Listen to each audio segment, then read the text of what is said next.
The topic of college homelessness is very important to me because college itself is a huge financial risk. When the seasons change, winter or summer, you need a place to stay. Not all the time can you stay on campus. There really aren't any simple answers when it comes to students who don't have any place to stay over the summer. They just kind of kick you out. In March of 2020, I was a senior at UConn and an RA still. And because of that, like, my housing was of course tied to my job.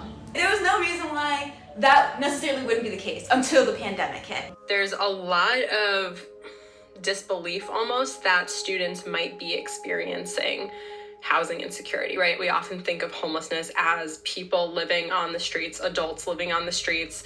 And then we talk about college students experiencing homelessness, and I've literally heard people say that that's not a thing. The moment I realized I was experiencing housing insecurity and homelessness was actually the day that I decided I was no longer giving in to what my mom believed that was right for me. I think my home life truly became bad enough that I realized there was no way I could stay home.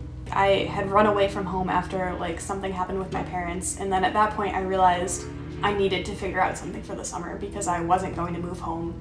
But I also can remember back to being in the middle of it and feeling so much shame and stigma around my situation. If we can get enough people to describe this phenomenon and really share their story, we can start to understand what these patterns of housing insecurity are coming from.